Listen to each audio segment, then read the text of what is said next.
위기의 순간은 내 믿음이 나타나기도 하고 또 안 믿는 사람은 그 불신의 모습이 증거가 되기도 하고 그렇습니다. 여기 나발이 아비가일의 말을 듣고 몸이 돌처럼 굳어지게 된 일을 37절에 기록하고 있는데 나발은 자기 아내가 전날에 있었던 사건의 전말을 이야기할 때 그 충격으로 판단력과 의식이 무감각해진 그런 모습을 보입니다. 나발은 자신이 행한 악에 대해서 하나님의 공의로운 심판이 다가올 줄 모른다는 이 불안감에 휩싸여서 급기야는 정신을 차리지 못하고 알아누운 것으로 보입니다.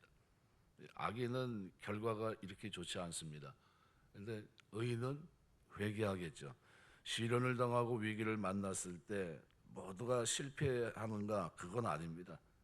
경건한 성도들에게는 이것이 오히려 도리어 인생을 성공으로 이끄는 기회가 되기도 합니다. 그래서 우리가 고난이 다 똑같이 그것으로 실족하는 것이 아니라 고난당한 것이 유익한 사람들이 있습니다. 그래서 시편 119편 67절 보시면 고난 당하기 전에는 내가 그릇 행하였더니 이제는 주의 말씀을 지키나이다. 그리고 71절에 보시면 이렇게 표현합니다.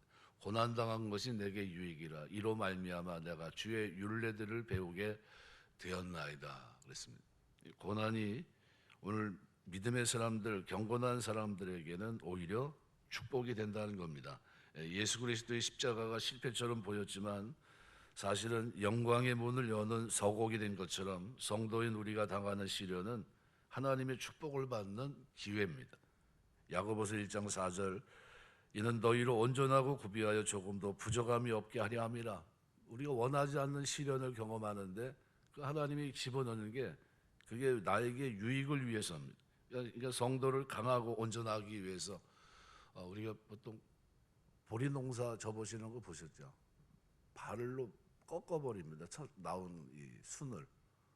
왜 꺾지 저거? 그럼 저거 뭐 어떻게 농사 망치려고 그러나? 농사 망치는 게 아니라요. 꺾어 놓으면 더 강한 가지가 나와서 더 많은 열매가 맺힙니다. 그 시련이 그 보리로 하여금 어떻게 해요? 더 강한 가지를 줄기 뽑아내게 하는 겁니다. 그래서 더 많은 열매를 맺어요. 그게 우리에게 시사하는 것도 있습니다. 우리가 어떤 환경을 만날 때 위기의 순간에 오늘 우리가 낙담하지 않고 우리가 더 힘있게 나아갈 수 있는 그런 은혜가 여러분에게 있게 되시길 주의 이름으로 축원합니다. 주께서 늘 우리와 함께 하신다는 이 의식을 가지고 우리가 이 땅을 살아가야 됩니다. 오늘 38절 기록한 대로 모든 인간의 생사복은 전적인 하나님의 주권적인 섭리에 있습니다. 그래서 늘 얘기하지만요, 여호와를 경외하는 자는 장수합니다. 여호와를 경외하는 자는 장수하느니라. 이 기도하면서 짧고 굵게 살게 해달라고 기도는 하지 마세요. 하나님의 뜻을 이루는데 쓰임받게 해주옵소서. 하나님 경외하며 사는 동안 선한 일에 선하게 쓰임받으며 살다 주님 앞에 서게 하옵소서. 이렇게 기도하셔야 됩니다. 그래서 나발이 아비가일의 말을 듣고 알아놓은 지 열흘쯤 되어 이제 죽게 됩니다. 우리의 관심을 끄는 말은 여호와께서 나발을 치셨다 이렇게 얘기해요. 그러니까 생사복을 주장하시는 분은 하나님입니다. 사람의 생명이 하나님에 의해서 좌우된다고 하는 것을 명백하게 보여줍니다. 오늘 대부분의 사람들은 사람의 생명이 하나님에 의해 좌우된다는 것을 부인합니다. 인간이 운명에 대한 하나님의 주권과 섭리를 부인하는 거죠. 이러한 사람들에게 있어서 나발의 죽음은 단순한 쇼크사에 지나지 않습니다.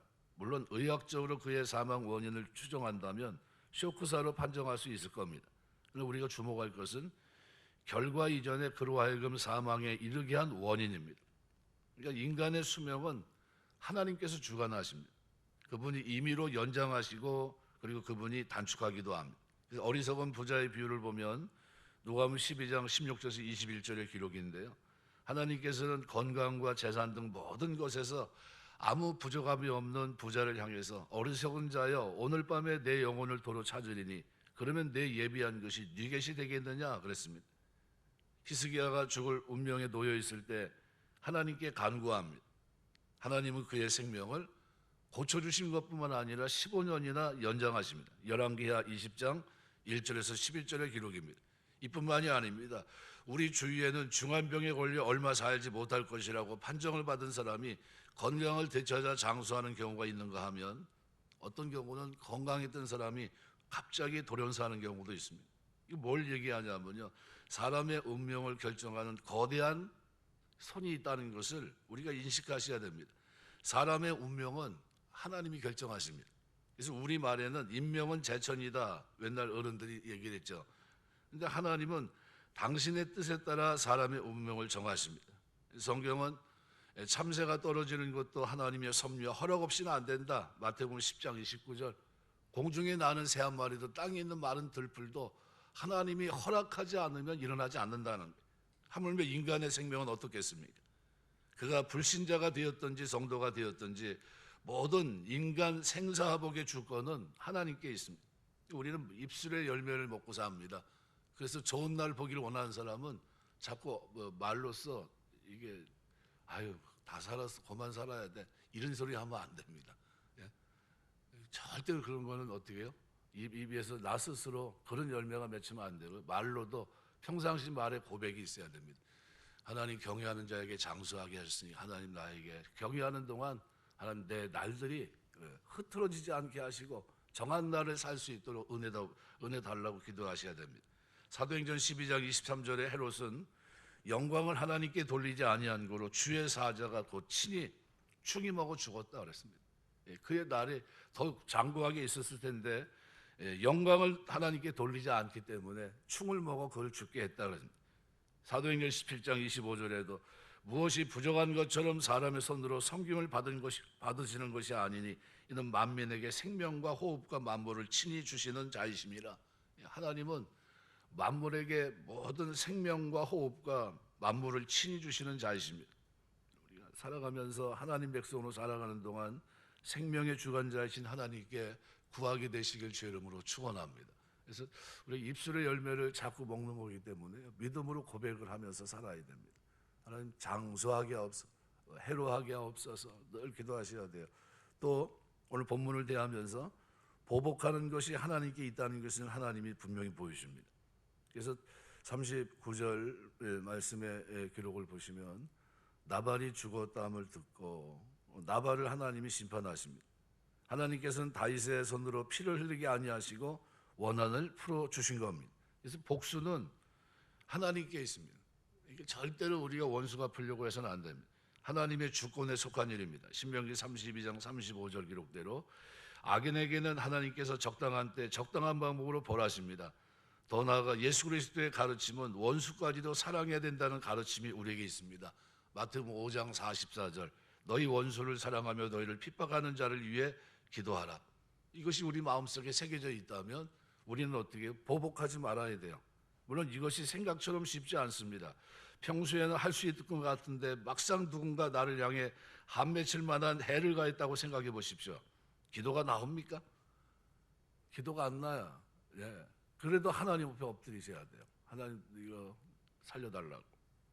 그를 위해 기도하고 용서한다는 것이 쉽지 않습니다. 인간의 성정으로는 대단히 어려워요. 그러나 포기하지 말아야 됩니다. 왜냐하면 그리스도의 말씀은 우리에게 곧 의무가 되기 때문입니다. 원수를 사랑하며 너희 핍박하는 자를 위해 기도하라. 성령을 통해 이 일을 가능하게 하십니다. 또한 이때 고려하지 않을 수 없는 매우 중요한 사실은 우리가 주께 측량할 수 없는 은혜를 받았다는 사실입니다. 그리스도께서는 죄인된 우리를 위해서 십자가에 죽으셨습니다. 로마서 5장 8절 10절의 기록. 원수 되었을 때 우리를 위해 십자가에 죽으셨습니다. 원수 되었을 때 우리를 보복한 것이 아니라 우리 대신 자기 몸을 내어놓으신 거예요. 죽어주신 겁니다. 경건치 않을 때, 아직 연약할 때, 그러니까 우리가 어찌 우리가 밉다고 해서, 원수 됐다고 해서, 해를 입혔다고 해서 원수가 아플 수 있겠습니까? 또 나에게 보복의 기회가 오고 여력이 있다고 해서 원수에게 상처를 주고 마음을 아프게 하겠습니까? 복수는 동이 서에서 먼 것 같이 성도에게는 먼 일이 돼야 됩니다. 예수께서 가르치시고 성령이 권면하듯이 오히려 원수를 사랑하고 끝까지 선대하고 기도하게 되시길 주의 이름으로 축원합니다. 이삭이 우물을 파서 뺏겼는데 축복이 됩니까? 화평하자고 왔는데 앞에 일들이 주마등처럼 눈에 선하게 우물을 메우고 우물을 뺏고 종들이 막 울고 불고 난리치고 했던 일들이 눈에 선한데, 그런데 그걸 화목하자고 왔는데 잔치를 베풀고 편안히 돌아가게 하고 언약을 맺고 하는 게 쉬운 일입니까? 근데 이삭은 해줘요. 그랬더니 하나님이 축복하시잖아요. 하나님이 함께 하십니다. 그래서 잠언 20장 22절은 이렇게 말합니다. 너는 악을 갚겠다 말하지 말고 여호와를 기다리라. 그가 너를 구원하리라 그랬어요. 로마서 12장 19절 20절은 이렇게 기록합니다. 내 사랑하는 자들아 너희가 친히 원수를 갚지 말고 진노하심에 맡기라. 기록되었을 때 원수 갚는 것이 내게 있으니 내가 갚으리라고 주께서 말씀하시니라. 내 원수가 줄이거든 먹이고 목마르거든 마시오라. 그리함으로 내가 숯불을 그 머리에 쌓아놓으리라. 그렇죠? 오히려 선으로 악을 이기라는 겁니다. 악으로 악을 갚지 말고 선으로 악을 이기라고 분명히 말씀합니다. 살아가면서 보복하지 않게 되시길 주의 이름으로 축원합니다. 기도하셔야 돼요. 그런 일이 눈앞에 있으면 하나님 내 이 성정을 이길 수 있도록 하는 이것이 내가 가지고 있는, 제가 새벽마다 늘 기도하는 게 뭐냐면 그거예요. 변화돼야 되는데 변화되지 않은 구석이 하나님 영광 가리지 않도록 하나님 붙들어 주옵소서. 변화돼야 돼, 마땅히 나타내야 될 모습을 가지고 이 땅을 살아내야 되는데, 그죠? 새 사람 됐는데, 근데 새 사람이 아닌 옛 사람의 모습이, 그 변화되지 않은 그 모습이 하나님 영광 가리면 굉장히 큰 낭패입니다. 하나님이 기대했던 삶에서 은혜에 져버리는 모습이고요, 부르심에 합당하지 못한 사람의 모습입니다. 그래서 기도합니다. 날마다 그러지 않게 해달라고, 도와달라고. 마지막으로 오늘 본문을 대하시면서 다윗의 모습 속에 있는 경건치 못한 모습을 우리가 볼 수 있습니다. 세속에 물들었다. 그 시대가 그런 시대입니다. 사도행전 10장에 보면 고넬료를 이렇게, 그가 경건하여 온 집과 더불어 하나님을 경외하며 백성을 많이 구제하고 하나님께 항상 기도하더니, 경건 유세베이아라는 것은 하나님을 잘 섬긴다는 겁니다. 어떻게 섬기는 게 잘 섬기는 거냐 하면 온 집으로 더불어 하나님 경외하고 백성을 많이 구제하고 하나님께 항상 기도합니다. 이런 것이 살아가면서 경건하게 되시길 주의 이름으로 축원합니다. 시대가 어떻게 살아가든지 상관없이 말씀을 가지고 하나님 앞에 살아가는 삶이 경건입니다. 하나님이 없어 보이는 세상 광야 한복판에서 하나님을 의식하고 하나님 면전 앞에 두고 살아가는 것이 경건이에요. 그러니까 43절에 다윗이 아비갈 외에도 이스라엘 아히노암을 아내로 삼았다. 여기 이스라엘은 유다 지경의 한 성읍을 말하는데요, 아비가일 외에 유다 지파 출신의 다른 아내를 둔 것은 정치적인 상황과 무관하지 않습니다. 사울이 유다 지파를 선동해서 계속 자신을 죽이려고 압박해오자 다윗은 혼인 동맹을 맺은 겁니다. 유다 지파와 결속하려고 했던 거죠. 근데 후일 다윗이 이스라엘 왕으로 등극할 수 있었던 것도 이러한 정략 결혼과도 무관하지 않습니다. 당시 사회 풍습은 중혼 그리고 일부 다처제입니다. 중동이 갖고 있는 일부 다처제 중혼입니다. 이거 지금도 그렇죠. 이슬람은. 그러니까 다윗이 중혼했다고 해서 사회적으로 비난의 대상이 되지 않습니다. 사회적으로 용인되었습니다. 하지만 그렇다 할지라도 성경은 결혼 법칙에 어긋납니다. 일부 일처제를 바른 결혼 제도로 제시합니다. 창세기 2장 24절. 특히 왕의 경우는 아내를 많이 두지 말 것을 엄히 명령합니다. 신명기 17장 17절. 그런데 다윗이 중혼을 했다고 하는 것은 그가 자신도 모르게 자신의 미래에 대한 두려움 때문에 결국 어떻게 해요? 세속에 물들어 경건을 잃고 있었다는 것을 반영합니다. 그러니까 이러한 선택이 낳은 결과가 뭐냐면요, 나중에 보면 아히노암이 낳은 암놈이 근친상간의 죄를 범하고요, 사무엘하 13장 14절. 이로 인해서 이복 동생 압살롬에 의해 살해당합니다. 또 이런 불행한 일이 사무엘하 13장 29절에 기록되어 있거든요. 그러니까 이러한 사실을 통해 우리에게 말하고 있는 것은 뭐냐면요, 성도가 자신을 지켜 세속에 물들지 않는 것과 경건을 지키고 유지하는 것이 얼마나 소중한 일인가 하는 것을 보여주고 있는 겁니다. 우리가 세상 사람과 같지 않게 늘 성결하고 경건하게 사는 것이 아무것도 아닌 것 같지만 그렇지 않습니다. 항상 시점은 뭡니까? 내가 그리스도를 만나고 난 후서부터는 이제는 의의 길 걸어가면 됩니다. 거룩한 길. 그 전에는 하나님도 다 이해하세요. 왜요? 우리가 그렇게 약하게 다 아시기 때문입니다. 그래서 하나님의 주권을 여러분 인정하셔야 돼요. 여러분 여태까지 일어난 일의 모든 일을 하나님은 다 아세요. 그러나 분명한 사실은 용서하시고 나를 부르셨다는 거죠. 그럼 나는 이제서부터는 어떻게 살아야 됩니까? 이제부터는 누가 뭐라고 해도 하나님 앞에 경건하게 사셔야 됩니다. 그러니까 하나님의 은혜를 받아 우리가 살아가는 동안 세상의 빛이 돼야 됩니다. 그래서 디모데전서 3장 16절은 이렇게 말합니다. 크도다 경건의 비밀이요 그렇지 않다 하느니 없도다 그랬어요. 경건의 비밀이 크다는 거예요. 경건을 삶의 중심에 두고 사는 것이 복이라는 거예요. 이것을 아는 사람은 경건하지 않을 수 없고 자기를 세속으로부터 지키지 않을 수 없다는 얘기입니다. 때문에 신구약 성도의 똑같은 가르침 뭡니까? 경건하라는 경건. 이것을 강조하고 호소합니다. 그러므로 우리가 이 땅에 살면서 경건하게 사시길 주의 이름으로 축원합니다.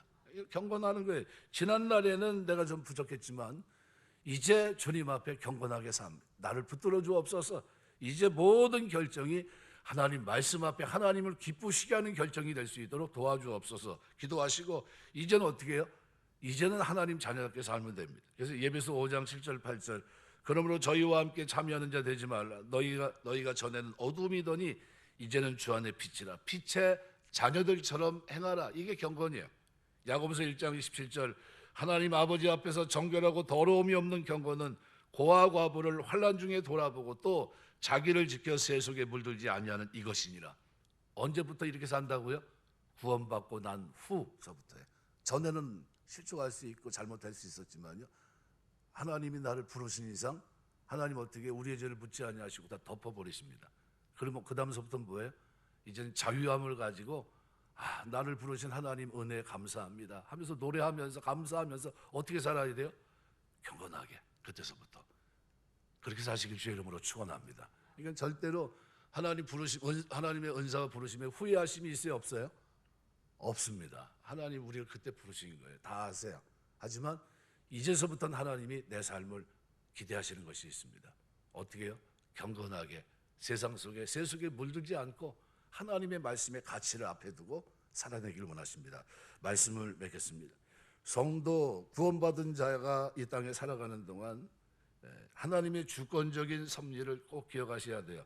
인간의 생사와 복은 하나님 손에 있고요. 또 우리가 살아가면서 성도는 절대로 보복하지 않습니다. 그리고 오히려 핍박하는 자를 위해서 기도하는 삶을 살아냅니다. 왜냐하면 주님께서 오늘 우리가 원수 되었을 때 나를 위해 죽어주셨기 때문입니다. 하나님의 사랑을 확증하셨기 때문이죠. 우리는 악을 갚겠다 말하지 말고 우리는 하나님 앞에서 원수 갚는 것을 진노하신 하나님께 맡기고 우리는 마땅히 가야 될 길을 걸어가야 되고요. 우리가 세속에 물들지 않고 경건하게 살아가는 삶의 소중함을 기억하셔야 돼요. 그래서 예수를 믿기 전과 믿고 난 후가 다르다는 사실을 기억하셔야 됩니다. 그 전에는 부족할 수 있지만 그러나 그 후에는 하나님 우리가 경건하게 이 땅을 살기 원하십니다. 고넬료는 경건하여 온 집과 더불어 하나님을 경외하며 백성을 많이 구제하고 하나님께 항상 기도하는 사람이었습니다. 이 길을 걸어가고 있다면 자유하시기 바랍니다. 힘있게 사시기 바랍니다. 하나님이 오늘 저와 여러분의 경건을 기억하시고 중요한 순간에 고넬료가 어떤 복을 받았습니까? 이방인 가운데 최초로 성령이 임하는 놀라운 축복을 받거든요.